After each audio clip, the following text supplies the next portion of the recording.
He also raised the issue of your emails. Do you want to respond to that? I do. You know, I made a mistake using a private email. That's for sure. And if I had to do it over again, I would obviously do it differently. But I'm not going to make any excuses. It was a mistake, and I take responsibility for that. Mr. Trump? That was more than a mistake. That was done purposely, okay? That was not a mistake. That was done purposely. When you have your staff taking the Fifth Amendment, taking the Fifth, so they're not prosecuted. When you have the man that set up the illegal server taking the Fifth, I think it's disgraceful. And believe me, this country thinks it's disgraceful. It really thinks it's disgraceful also. As far as my tax returns, you don't learn that much from tax returns, that I can tell you. You learn a lot from financial disclosure. And you should go down and take a look at that. The other thing, I'm extremely underleveraged. The report that said 650, which, by the way, a lot of friends of mine that know my business said, boy, that's really not a lot of money. It's not a lot of money relative to what I had. The buildings that were in question, they said in the same report, which was, actually, it wasn't even a bad story, to be honest with you, but the buildings are worth $3.9 billion. And the 650 isn't even on that. But it's not 650. It's much less than that. But I could give you a list of banks. I would, if that would help you, I would give you a list of banks. These are very fine institutions, very fine banks. I could do that very quickly. I am very underleveraged. I have a great company. I have a tremendous income. And the reason I say that is not in a braggadocious way. It's because it's about time that this country had somebody running it that has an idea about money.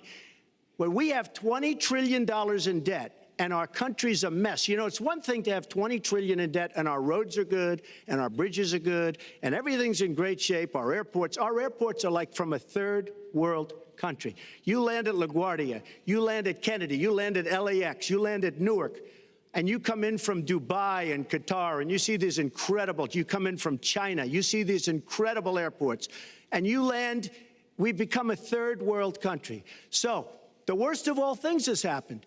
We owe $20 trillion, and we're a mess. We haven't even started. And we've spent $6 trillion in the Middle East, according to a report that I just saw, whether it's 6 or 5, but it looks like it's 6. $6 trillion in the Middle East. We could have rebuilt our country twice, and it's really a shame. And it's politicians like Secretary Clinton that have caused this problem. Our country has tremendous problems. We're a debtor nation, we're a serious debtor nation, and we have a country that needs new roads, new tunnels, new bridges, new airports, new schools, new hospitals. And we don't have the money because it's been squandered on so many of your ideas. Let you and respond, maybe and we'll move to our because next. you haven't paid any federal income tax for a lot of years. And the other thing I think is important It would be squandered too, believe me. If your main claim to be president of the United States is your business, then I think we should talk about that. You know, your campaign manager said that you built a lot of businesses on the backs of little guys. And indeed, I have met a lot of the people who were stiffed by you and your businesses, Donald.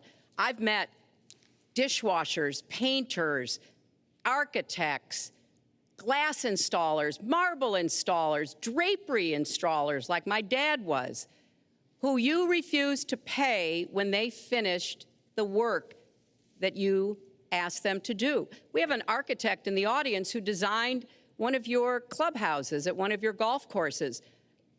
It's a beautiful facility.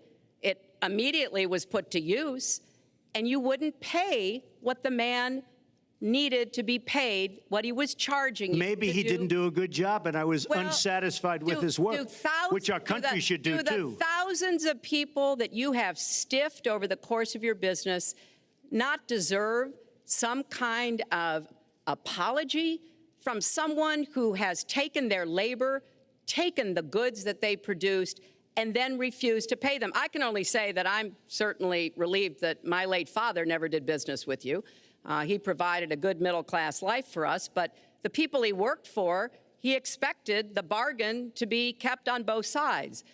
And when we talk about your business, you've taken business bankruptcy 6 times.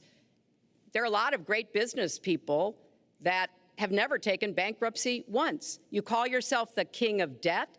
You talk about leverage. You even at one time suggested that you would try to negotiate down the national debt of the United States. Well, sometimes there's not a direct transfer of skills from business to government, but sometimes what happened in business would be really bad for government. Let's let Mr. And Trump we need So, yeah, I to think be it's- very I do think clear it's time. about that.